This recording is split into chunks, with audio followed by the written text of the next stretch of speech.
6 o'clock because I'm going live a bit earlier tonight, and I'll explain why once I get all this set up, sorted here. Hello everyone who's tuning in. Thank you so much for being a part of this evening's live stream. It's a 6 p.m. live stream tonight for good reason. You know what, I could probably move this to 6 p.m. I don't think that it inconvenience really anyone at the moment. I used to do them, I do them at 8 o'clock at the moment, 8 p.m. normally every night. Because back before Corona times, it was when most people were home, most people had already had dinner, and maybe they just wanted something to watch at night. And it's 8 o'clock's a good time for a dram, but so 6 o'clock, why not? Nick Husek, Just Dramming, Know Your Whiskey, Hot Dog Extravaganza, Matt Music MW, thank you everyone for tuning in as always. I'm going to move this keyboard out of the way. There's not much room on this massive desk at the moment, so bear with me. All sorts of junk on here. I always say that though, there's always all sorts of nonsense going on here. Thank you everyone for tuning in. Steve, good to see you. Sam, good to see you. Yes, it's a 6 p.m. live stream rather than my usual 8 p.m. I've been doing live streams now. This isn't like a Corona thing. This isn't like sort of me deciding to do live streams as a result of everyone being a bit more isolated. This is me doing them every night for a year or more now. I love doing them. I love being able to talk to you guys. I love being able to have a chat to you. And when I say a year, I mean that legitimately, like a year every single night. There's always something to talk about as well. That's the fun thing about this. And you know, the more you do it, the more you get used to doing it, and the more comfortable you get with doing these kind of things, of course. And that's why we're seeing a few. There's been some great newcomers to the scene as well, which is great. Even I love learning off other people's live streams as well, which is always fun. And I've got a few challenges I need to fulfill still, of course. So yeah, there's a few things along the way, and we'll it's always great learning those things and actually discovering how people are dealing with isolation, dealing with social distancing and all that kind of stuff. Paulie Edited, Muzzman, Morky Moo, Christos, Whisky Club Madrid. Hell yeah, Whisky Club Madrid. We're tuning all the way in from Madrid. Good to see you. I hope you're in isolation as well. I've heard some terrible stats coming out of Spain at the moment, so I hope you're all well in the Whisky Club Madrid. Tony Bryan, Fitzsimon Scott. Yes, it's a 6 p.m. live stream, as I've just been saying, because I have a live stream with Scott, actually, as part of a whiskey roundtable a little bit later this evening, 7:30 p.m. That's through the Oak Barrel and through, it's not a society live stream, but I've been graciously invited to join the roundtable and have a discussion on all things whiskey, maybe some of our journeys, some of where we come from, some of what we're doing. What I want to talk about tonight, actually, on this live stream, on the Society one, of course, the main one here, is I want to talk about pens. No, I don't want to talk about pens. Don't mention pens. I mentioned a few nights back, I had a question, a few people asked, have you done one on Glassware before? I have done a live stream on Glassware before, but it was a while ago. So I'm going to talk some of the basics of Glassware that are in front of me right now, and the instances of where you would use them, and what they are, what they're good for, why they're different, why different glassware means different things. So here we go. I've got 1, 2, 3, 4, 5, 6, 7, 8, 9, 10, 11 glasses in front of me right now.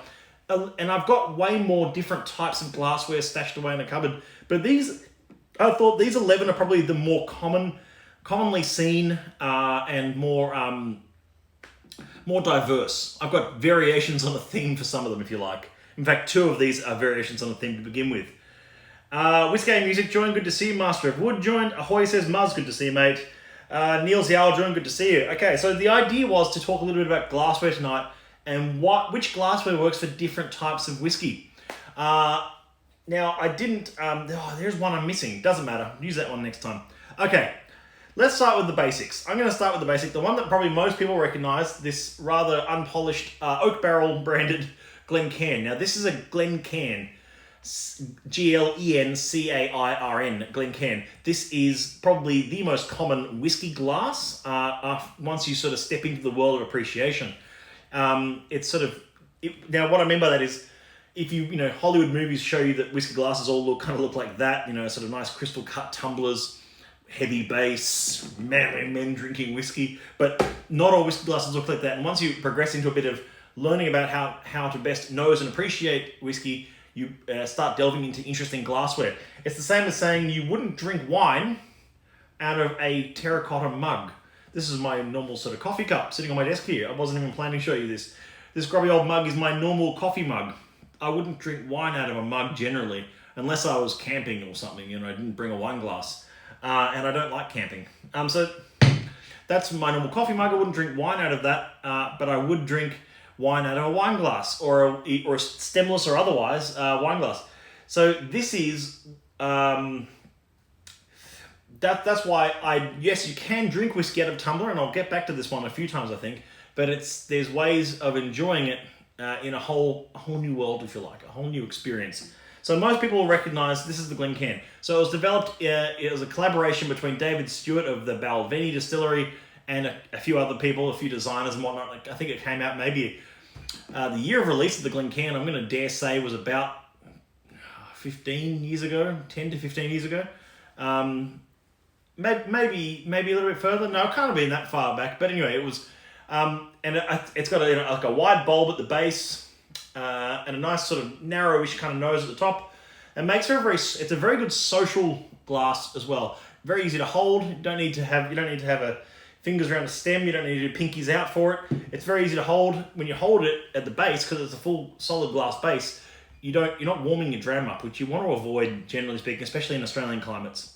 Let me grab some of these comments I have done before.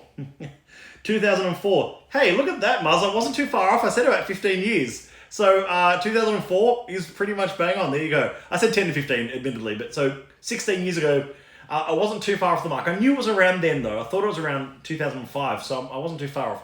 But there you go. There's the humble Glencairn. Very popular these days.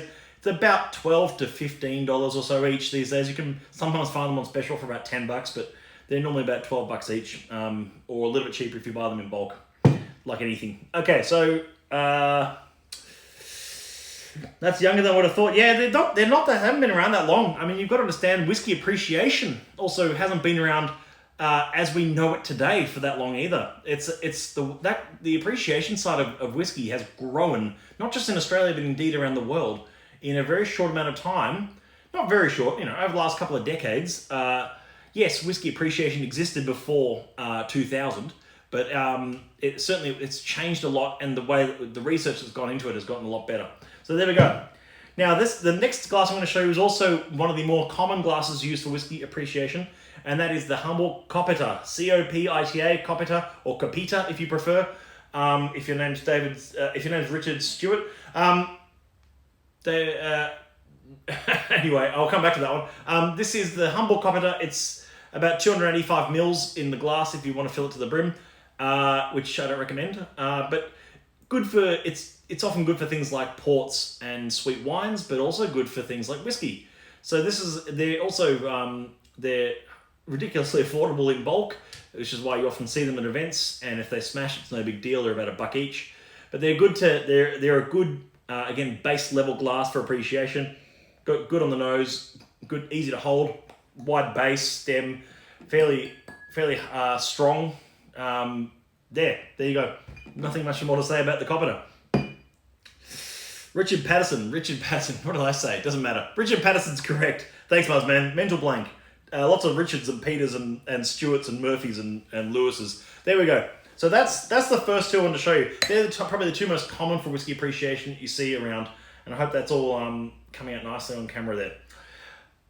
Now, you can enjoy cask strength whiskey in either of those kind of glasses. They're fine for both. The reason I mention that is because cask strength whiskey often works different in different glassware, and same for low proof whiskey. So I'll talk about that as we go along. The next one I'm going to show you is a variation on a theme, because I've just shown you the Copita. I'm going to show you the baby Copita. Now, we call these Arca Rocks. They're only called Arca Rocks that's because that's the main manufacturer who makes them. They are actually a much nicer glass quality and feel and construction than the cheap Copitas. They're also a fair bit dearer. So these are about, wholesale, they're about $11 or $12 each. So they're not cheap, especially when you're comparing it to $1 each. And it's just a size difference, those two. I'll hold that up so you can see that. And grab some of these comments. Nick Husek says, you could do a live where you try whiskey in a variety of glassware and taste and smell for differences. Well, I may as well do that right now, Nick. Why don't I do that right now? I've got on the desk here a sealed bottle, but you know what? I think it needs to be opened. 80.10, champagne and roses. This is in the light and delicate flavor profile. It has sold out. This was part of our Last Drops campaign back in January. So here is the last bottle. There you go. So I'm going to open this one up. I'm afraid this one has all gone, but I've featured so many of the existing outturn already. So I'm going to feature something that I haven't featured yet. A light and delicate. And being light and delicate as well, it is still cask strength, 55.8%. But it means that it'll probably adapt differently in different glassware. So I'm going to try a bit of that in... You know what? I'm going to start with the Glencairn. This might not be very polished, but it is at least clean. And I'll transfer it across a few glasses. I know you just want to create more washing up for me, so here we go. So...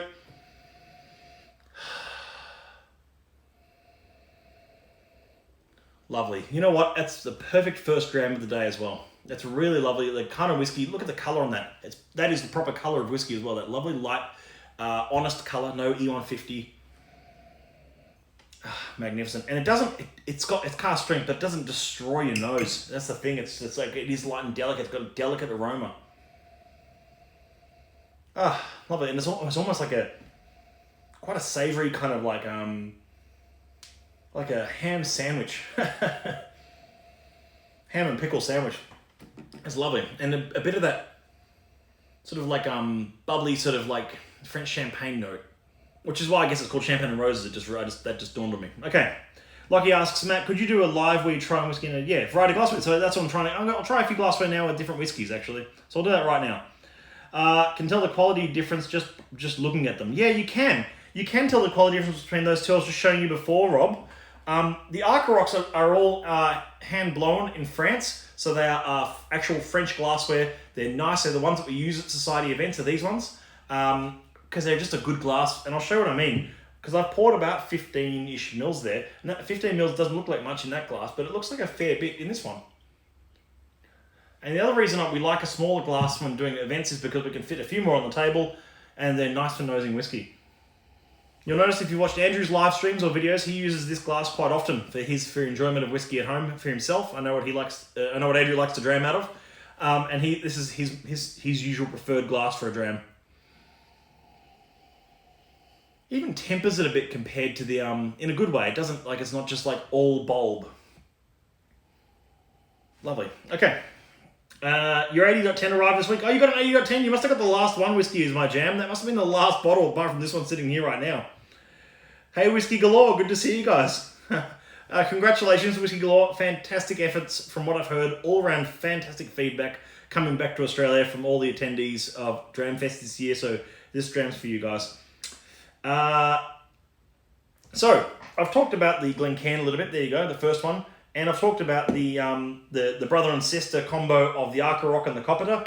Two very similar glasses. One's just bigger than the other. This one's a bit more, I think, more focused overall. The Copita is a good fallback though, a very good fallback. So I'm going to pop them there. Those two, I'm going to nose this for a bit. The next glass I'm going to show you, which is also stemmed, is actually the cousin, if you like, of the Glencairn. Now this is the name of this glass is, I think it's just a stemmed Glencairn, as they might call it. But it basically has the same properties of a Glencairn's nose structure and build as a Glencairn. The exact name of it, if anyone wants to type it in the comments, I've only got one actually. This one's got Brook Laddie written on the side of it. Very graciously left behind by a friend of mine. And now that we're in social isolation, I don't think I'm going to be able to give this back to him anytime soon. So, Jonathan, thank you again for leaving that glass at my house. Glencairn Copita glass. Yeah, that's the one. Sorry, Glencairn Copita. So it's a combination. So if you take Glencairn and you take a Copita, you get the Glencairn Copita. It's actually a really nice glass. I find it's really good for sort of Speyside-y kind of unpeated, vibrant whiskies work really well in that. Even like a Brook Laddie works well in it. Something like an unpeated Isla whiskey. It's got a lovely sort of tulip shape to it, as you can see there. It's got a nice lip on it. It's very fine glassware as well, which I quite like. It's a bastard to wash, but it's a lovely glass to enjoy. These are great to wash. You can basically throw them in the sink from a 10-meter distance and they don't break. I'm not testing that right now on camera, but you have to take my word for it. Whiskey-based glass. Yeah, the whiskey-based glass, isn't it? Yeah, they use that at glass as well, at whiskey-based. I think they use the Glencairn Copitas with their branding on them as well. So where are we? Where are we up to? Okay, I've shown you 3 or 4 now. 4. Now I want to move, and I've shown you that, I keep referring back to a tumbler. It's not an appreciation of whiskey, that's just whiskey drinking. There's nothing wrong with a tumbler. But if you're going to try and nose it, I'll show what happens. Here we go. Let's dump the champagne and roses in there. Doesn't look like much, does it? Now I'm going to swirl that around. Yes, I can still smell the whiskey, but it's lost all of its power and lost all of its punch going on there. If I was sitting around a campfire with some friends and I wanted something that I didn't really need to think much about, maybe a bottle of Big Swell would work really, really well in this. Actually, Big Swell would work really well in that, I think. Lovely. Now, these next few glasses, of course, there's, of course, the Society glass. One we are very familiar with.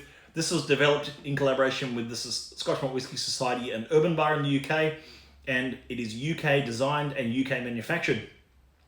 So we ship them over from our parent branch over at the Vaults, and we have them for sale for members. It's a lovely glass, as you all know, because it has quite a concentrated aroma, these. So you really get the most out of these cask strength whiskies by the smaller nature of the glass. It's probably closest cousin would be this one, but with a bit more of a bulb. So it's a mini coppeter with a bit more of a bulb, and the opening is the same diameter between the two. So very cool glass though. You know the Society glass comes in our nice little boxes as well. So where are we up to next? The official wine nosing glass is similar to your coppeter. I think it's referred to as an ISO glass here. XL5, yeah. Well, actually, Mars, that is actually an XL5. This one is an XL5, and the only difference you can tell between an XL5 and a coppeter is the rim. And this one is actually an XL5 because it has the thicker rim. So the XL5s are a bit cheaper and have a thicker rim like that one does, whereas the copeters, the old school copeters, have a bit of a thinner rim, but they never last.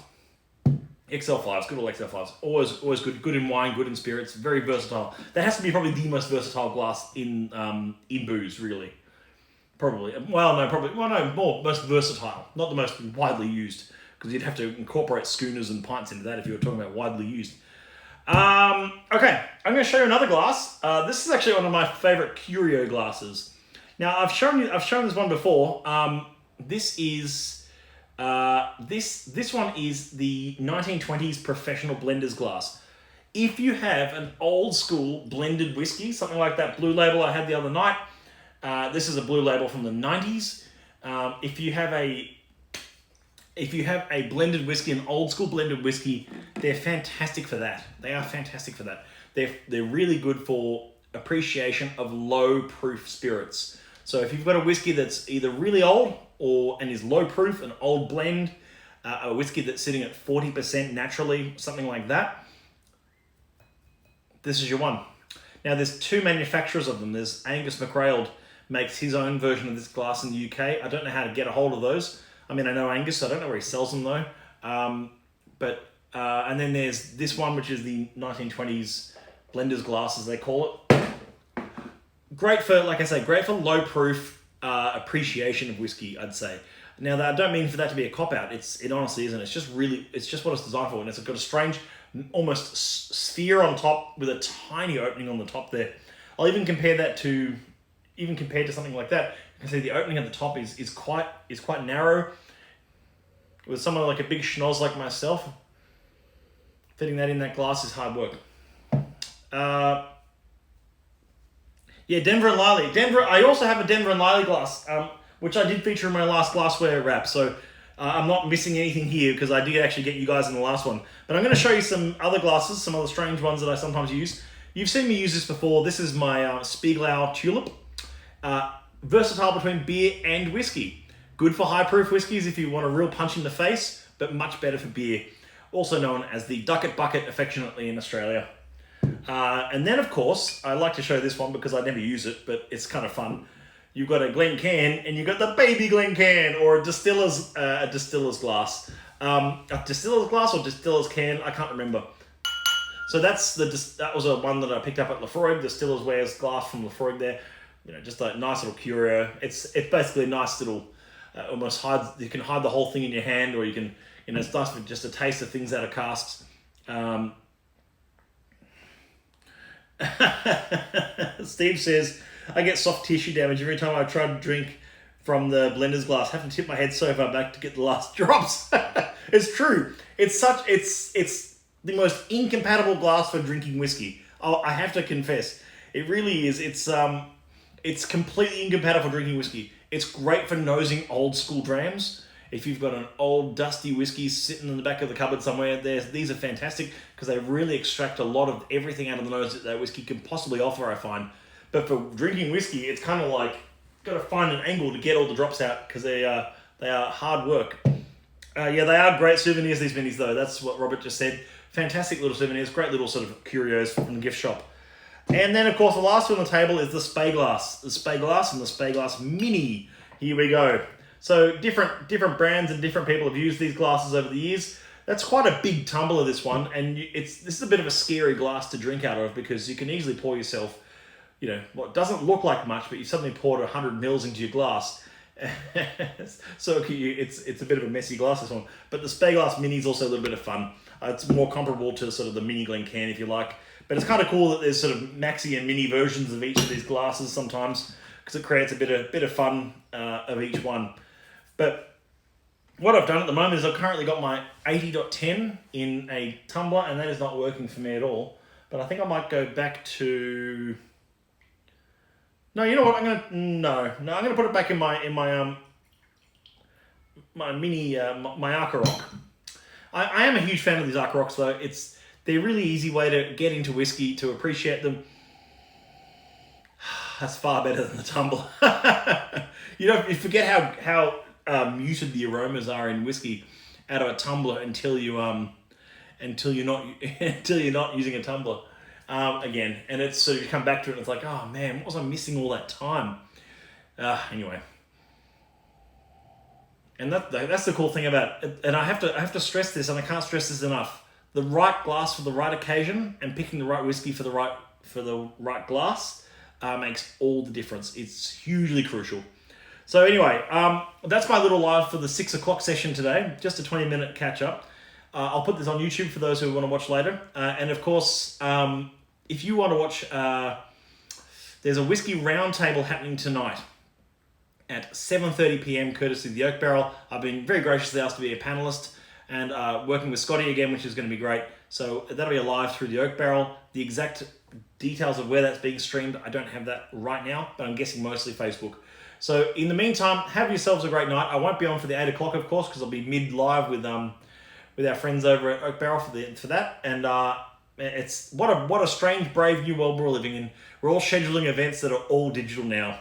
You can do all your events in your pajamas. Casa Divinas, good to see you, mate. Roger Lee and Lien, good to see you. Galotto Photography. Peter, you're a champion for doing that challenge. I saw you drinking some vintage Balvenie earlier today. Good on you, mate. Norland, no. Okay, Steve asks, Norland. I had a Norland glass. I had one. I don't have one currently.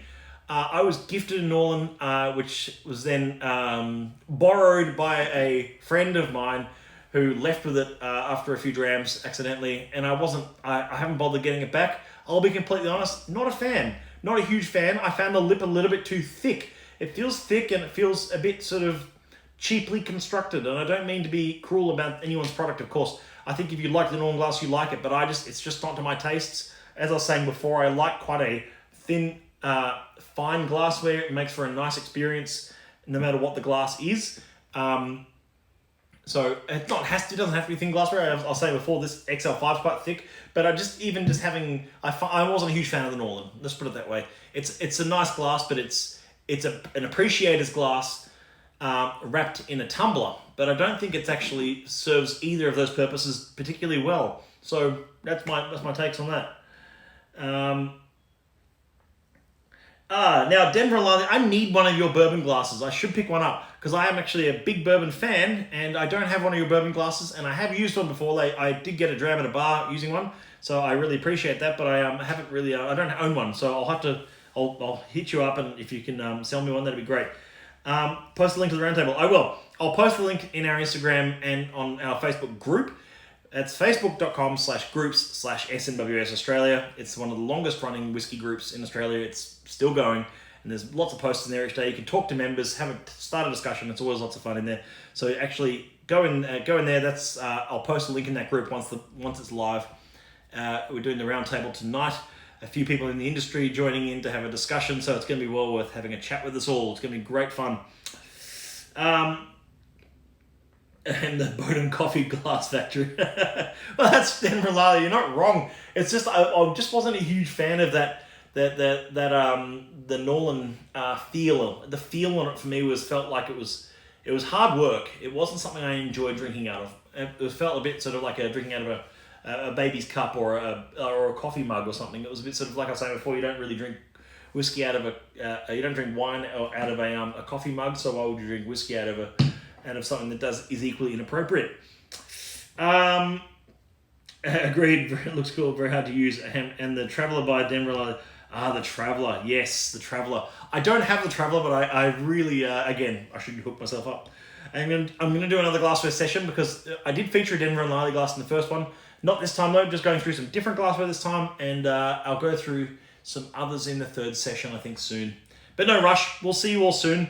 Whisky Go Girl, good to see you. Hope you're well. Moorish Wines, good to see you. And of course, thank you everyone as always for tuning in, being a part of the society, being a part of the discussion, and enjoying single cask strength unique whiskies. That's what it's all about. And whether that community be online or in person, it's going to be mostly online at the moment, let's be honest. So wherever this virus pandemic leads, eventually we'll all get back together when it's safe to do so and enjoy a few drams. But this is a bit of a new reality for everyone at the moment, and I'm hoping you have a nice dram in hand. And of course, our warehouse is still going, Australia Post is still going, and Outturn is this Friday. Tune into our Facebook group tomorrow night for the Twas the Night Before Outturn stream, where I'm going to go over most of the bottles from Outturn, or not most, a few still to go, and taste through a few and go from there. But in the meantime, have a great night. I might see you at the round table, and cheers.